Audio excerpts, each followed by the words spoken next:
Welcome back to Privy, potty friends. Privy is a podcast about toilets, recorded on a toilet.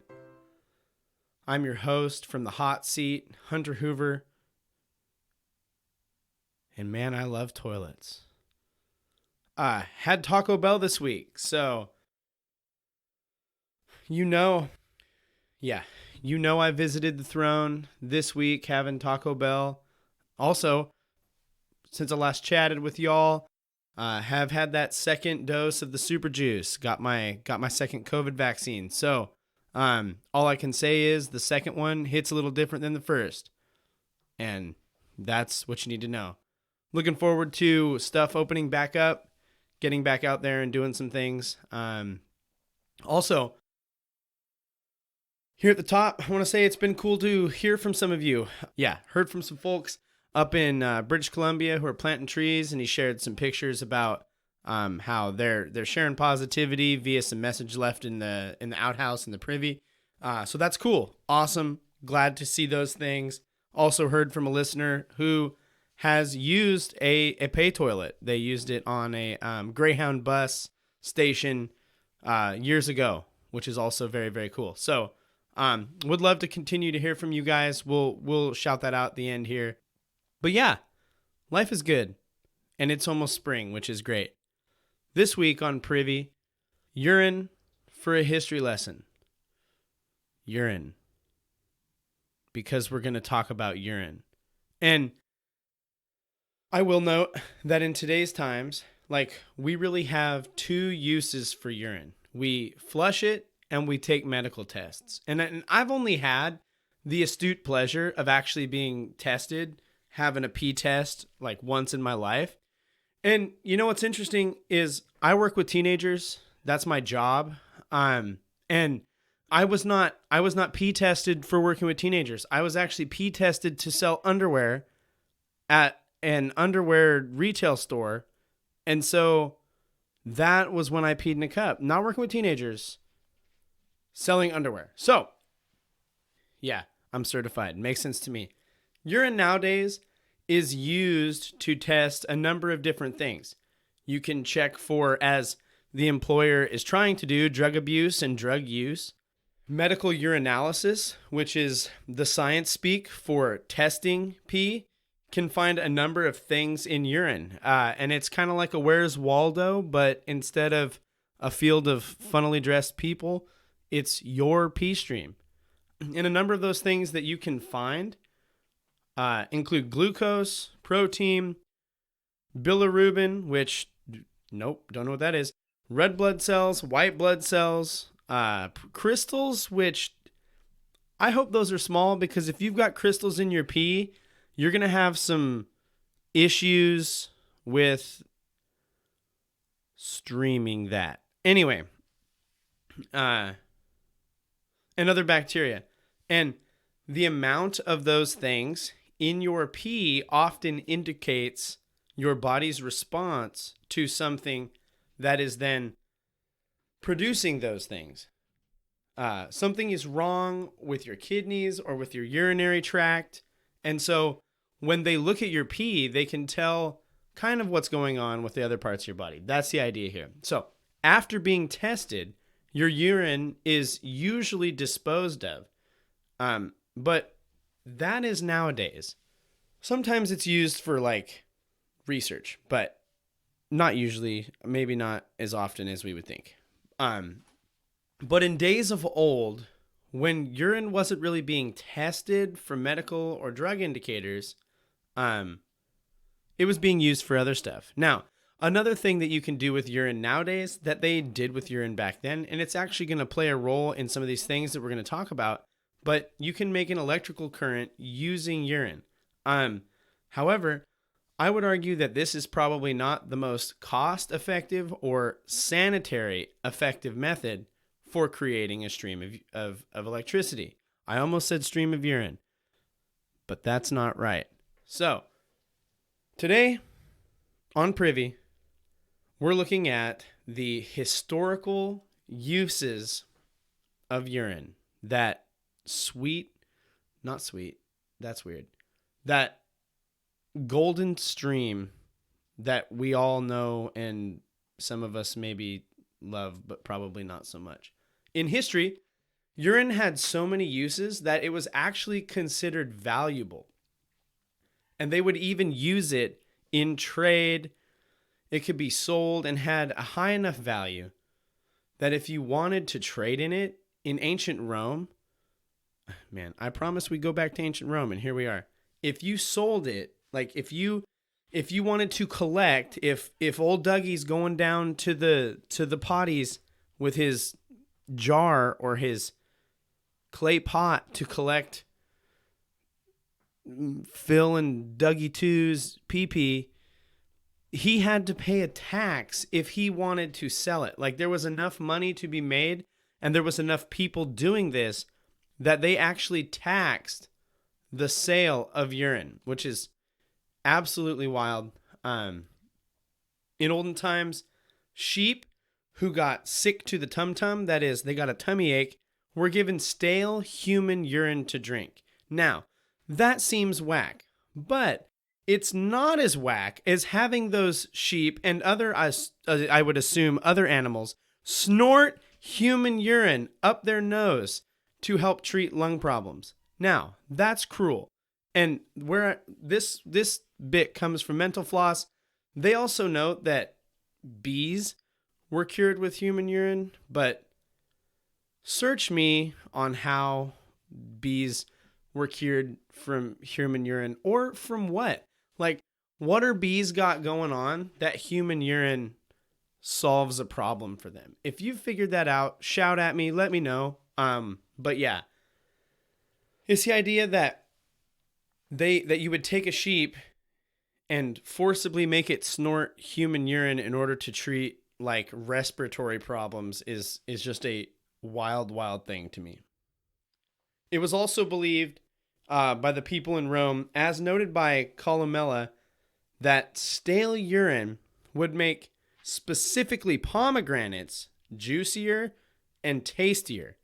And bonus, I think it's technically organic, so good for them. But this is fine. We use all sorts of heinous things as fertilizer today. So like using human urine as fertilizer, I think that kind of gets a pass. Like I'm okay with that.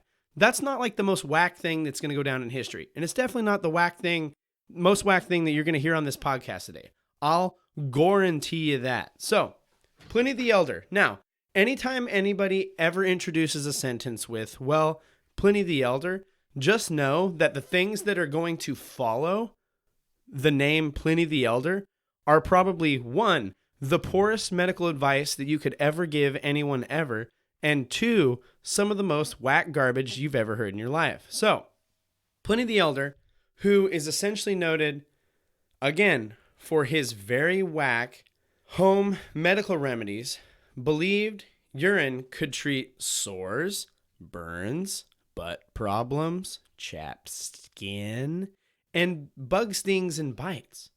The dude was rubbing pee on like all sorts of stuff. So, you're out in the garden, you get stung by old Bumblebee McBumblebee. You run inside, and according to Pliny the Elder, throw that cortisone cream in the trash because you have a bladder full of the stuff that is going to get the job done. Don't know how you're going to do it. I guess you pee on a rag and wipe it on there. But like, this is Pliny the Elder's solution to getting stung by a bee. Amongst other things. What a guy.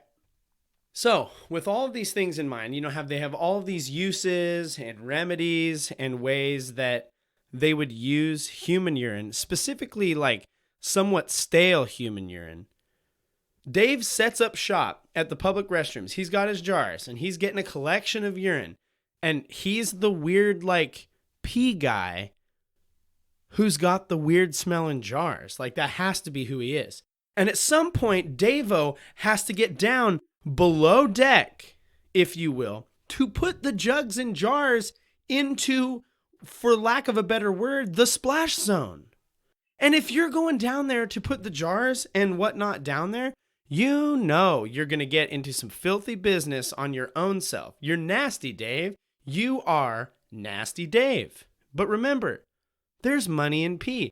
So much so that when Dave goes to leave and sell his collected wares, he is taxed. And it should be noted, I probably don't have to say this, but most, if not all, of the medical benefits were shady at best and terrible for you at the most. The Romans are on record saying that urine makes good mouthwash. Of all the things that you could use as mouthwash, here's a better solution. Do nothing. Use none mouthwash. Because the idea that your mouth is nasty enough that swashing with some human pee is a solution, that's not a solution. No. You're blasting a stream of yellow. That last thing you could ever be thinking is, man, I bet that stream of human byproduct would make a delightful, interestingly flavored mouthwash. No, absolutely not. Catullus is the genius who came up with this very, very bad idea.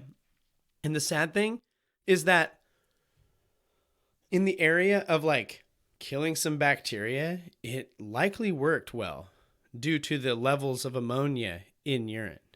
And in case this notion and this idea hasn't just like weeded itself out of our society today, I'm just going to go on record and tell you, don't do this.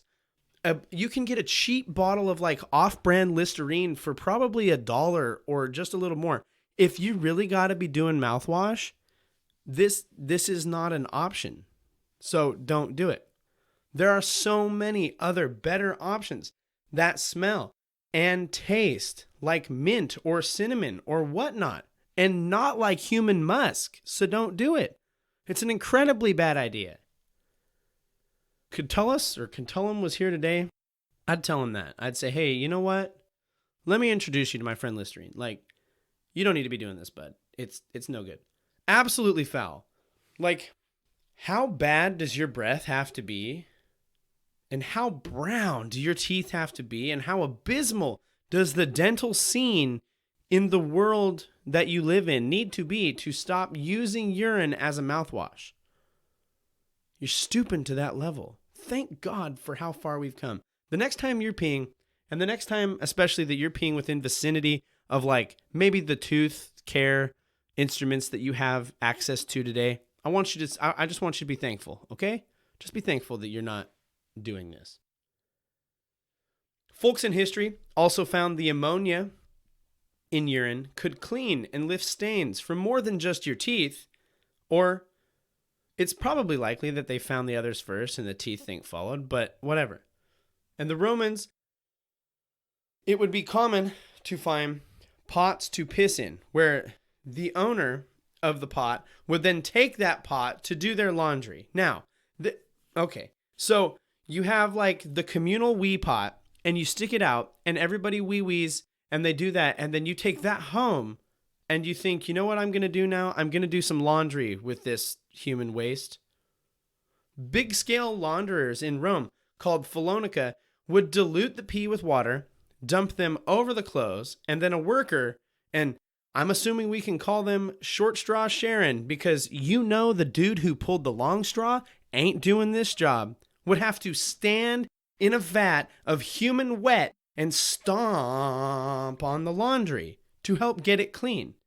It's like river stomping grapes for wine, except for your river stomping laundry, and the river is made of urine. What are you doing? Hey, ancient Rome, it's called detergent. And to think we got some dinguses running around eating Tide Pods, like, y'all ain't smarter, so don't be doing that. If you hate doing laundry, just remember, someone used to have the, again, short straw job of stamping urine-soaked clothing. What a time it would have been to have been alive. And like, you roll over to their house and it's just like, hey, what are y'all doing? Oh, I'm doing laundry this afternoon, so I'm going to be busy with that. And then you walk out and they're like little place and they're like, yeah, da da da da da da da da da da da, and they're just like stomping on a just vat of pee with their clothes sitting in it. It's unfathomable. Unfathomable. I hate doing laundry, but that's wild. The use of urine didn't die in Rome. Early Europeans were still using pee to do their laundry. Early Europeans, like, this made it out of the Roman Empire. What a wild thing. They had soap and they were still using pee. I assume either to it being super effective or being literally free as long as you stay hydrated. So it does make you wonder, and it makes your brain wander. Was it more effective the less hydrated you were? Like, if you're blasting orange streams of wee, like, did you have like super pee that was able to like OxyClean that joker faster? Or was it like the more hydrated you are, the more like closer to tide you are? I don't know. It's interesting. Even after folks made the shift to it's OxyClean of nature. Smells worse. Can't work as well. It was used so much. Pee being used as a cleaning agent. It was used so much that it became to be known as chamber lye. Now, soap existed, and they would still use urine for stain removal. In my opinion, just let there be a stain.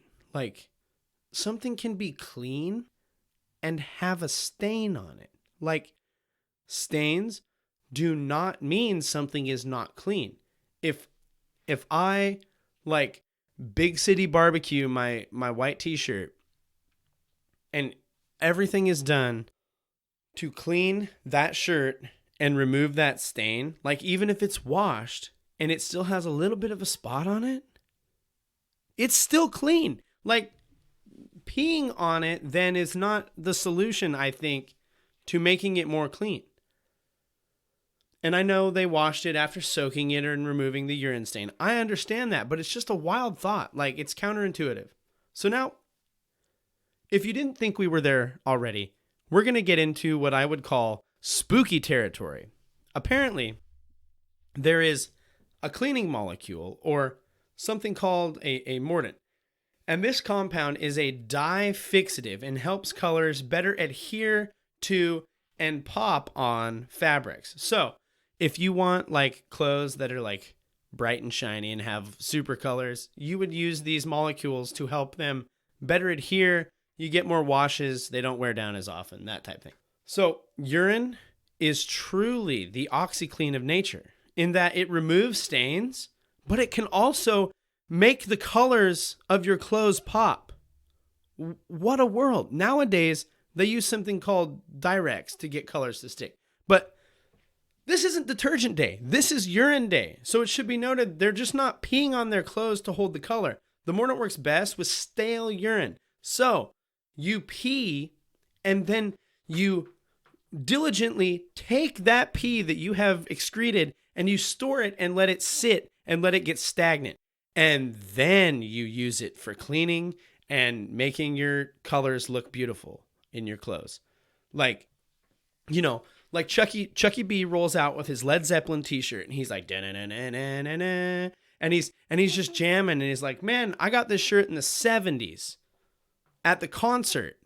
And you're like, whoa, that thing looks like it's brand new. What's your secret, Chucky B? And he says, oh yeah, you got to wash it in urine. Record scratch. You're going to be thinking about your friendship with Chucky B.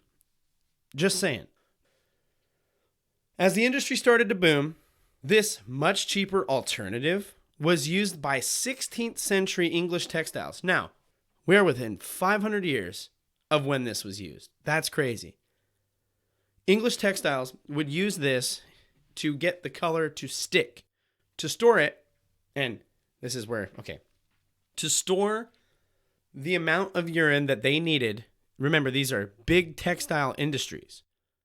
They had 511 million milliliters of urine in a tank. That is a 135,000 gallon tank. 135,000 gallons of stale human whiz used to help clothes have colors more effectively. And it's estimated to be as if 1,000 people peed into the tank every day for a year. It's too much urine. It's too much. Because can you imagine if, God forbid, they had a leak, or God forbid, that tank burst? People could drown in that much pee.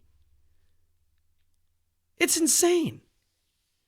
There's got to be a better way. And there was. Can you imagine? Like, urine was, wow, this is, what a world. I'm glad we're not there anymore. Here we go. Later, urine was used to soak leather to make it softer and easier to work with. And it would also allow them to remove the hair and bits of excess skin that would be on like hides of animals that they were going to turn into leather. The culprit, ammonia in stale urine again. So, what we're finding here, ammonia, good. Ammonia in stale urine, less good. Urine, not good. That's the lesson. Another use was to make gunpowder. And admittedly, this one is a long walk to the store, but worth the trip. To make gunpowder, you need something called saltpeter, which is the compound potassium nitrate. Welcome to chemistry class. Bathroom chemistry. But, never mind. This is made now, but before it was manufactured, you could use, drumroll, urine. So, it took time because Joseph LeConte, a geologist, wrote in 1862 that you could make gunpowder with a, quote, good supply of thoroughly rotted manure of the richest kind, which you would then mix with ash and leaves and straw. No urine yet, but you would need to keep the mixture moist. Enter our yellow, disgusting friend. This is done over the course of months. Moisten, stir, let sit, repeat. Phone, keys, wallet, never mind. Eventually you stop adding pee and a nitrous substance settles on the top of the pile as it ripens. It's white. And LeConte says that the way you can detect if you have the final product. So let's back up, roll back the tape. Mr. LeConte says, find whack manure.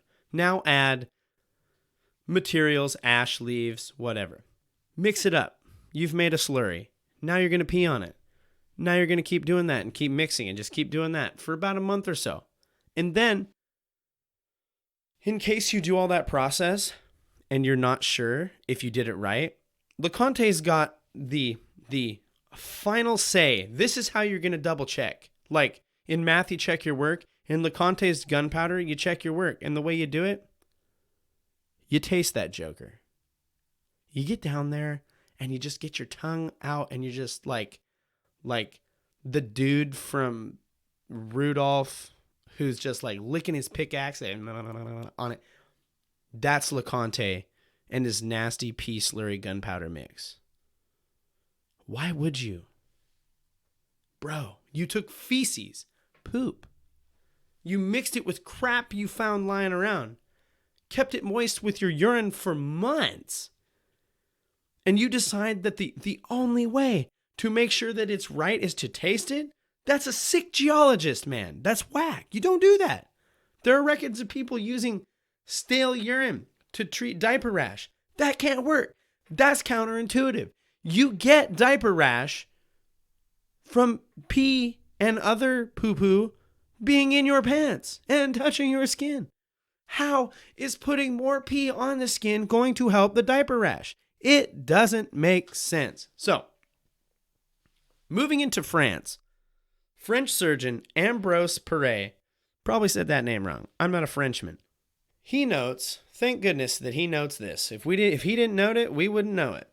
He notes that you can rub a person's stale urine on your eyelids to keep them from itching. Now, if you have like psoriasis or something about itchy eyelids, like this is not a solution. If I rolled in, I said, hey, I've got the idea. How bad are your eyelids itching, my dude? Like itching your eyelids cannot be a worse solution than containing your urine overnight and wiping your face with it the next day. Chemists and doctors would tell their patients to drink a swig of their own pee, preferably still warm. Why?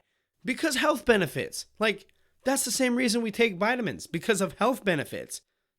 Mysterious health benefits. Drink your pee. Don't do it. 1500s Dr. Leonardo Fioravanti, sure, used his own urine, sick doctor, to sterilize the nose of a patient whose nose had been cut off, and he had to act quick.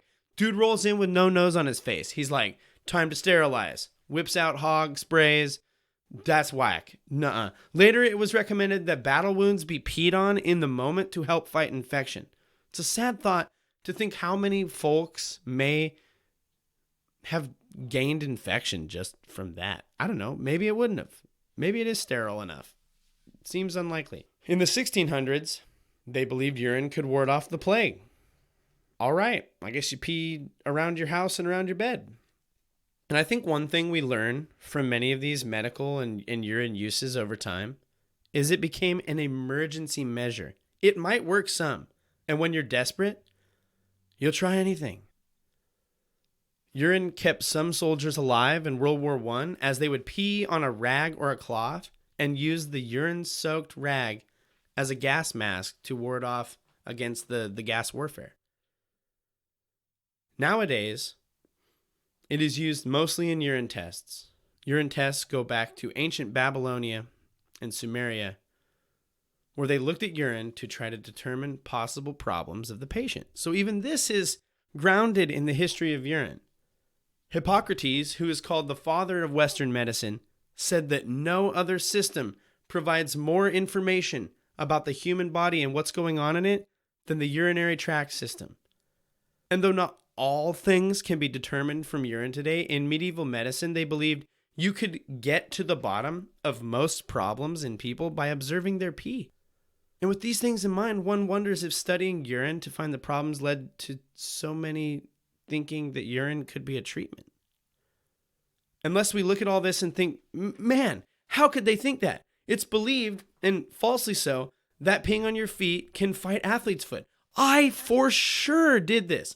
I would be in gym or in wherever, and you're just like showering and you're just spraying toe to make sure you don't get athlete's foot. I know I peed on my feet in high school in the showers because I heard this rumor. It doesn't do anything. Probably didn't hurt though. Peeing on a jellyfish sting doesn't help the situation. So, no, don't do it. The best thing to do is go get help, not pee on your friend. I will note briefly here that one other urine test we have is the pregnancy test. But I think those need their own episode, for sure. As we talk about these different ways pee has been used, I'm concerned with all the organic and simple living folks who flourish right now, especially out here in the Pacific Northwest. I'm certain there is someone running around using and storing their urine for what I would identify as alternative use today. Most of these things are not worth doing today, so just don't do it. Now, it's time to return to Hunter's Anecdotes to keep you afloat.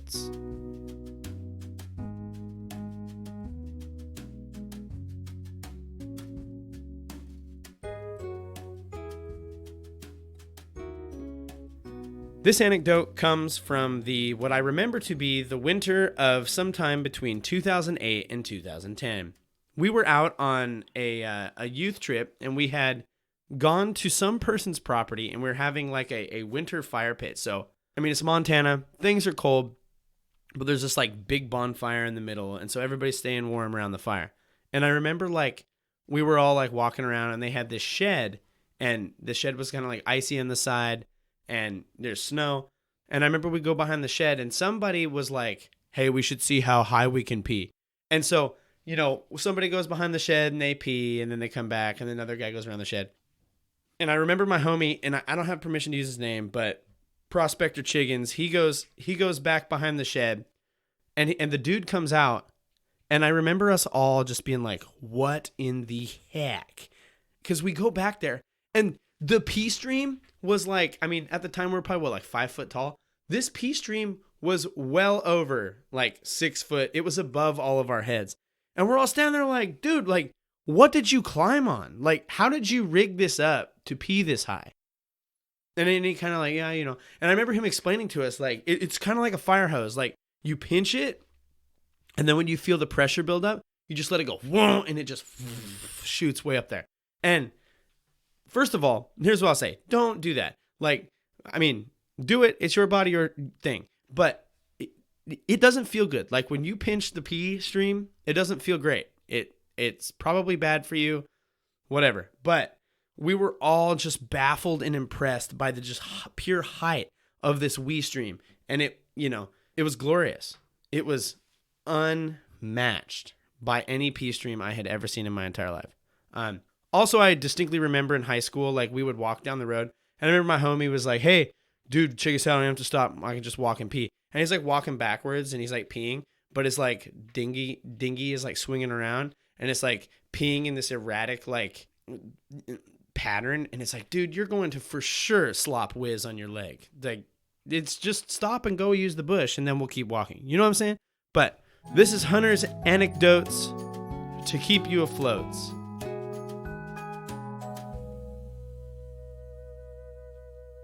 And this episode has just been soaked and saturated with history. If you have a comment and want to say hello, leave us a comment. Connect with us on social media or email. We're email privycast@gmail.com and social @privycast. Love to hear from you. Follow us on all the thingies and see what's going on out there as we continue to build this community. If you listen to your podcasts on a service that allows you to leave a review, we would love the 5-star option. And we'll try to read some of those reviews on the podcast as they come in. We'd like to thank Kevin MacLeod for the use of Barroom Ballet as our intro and outro music. You can find Kevin's music at incompetech.org, and his music is licensed under copyright 4.0. Thanks, Kevin. We'd also like to thank Podington Bear for the use of All Colors in the World. You can find Podington Bear's music at podingtonbear.com. Thanks, Podington. And now, as always, don't forget to flush.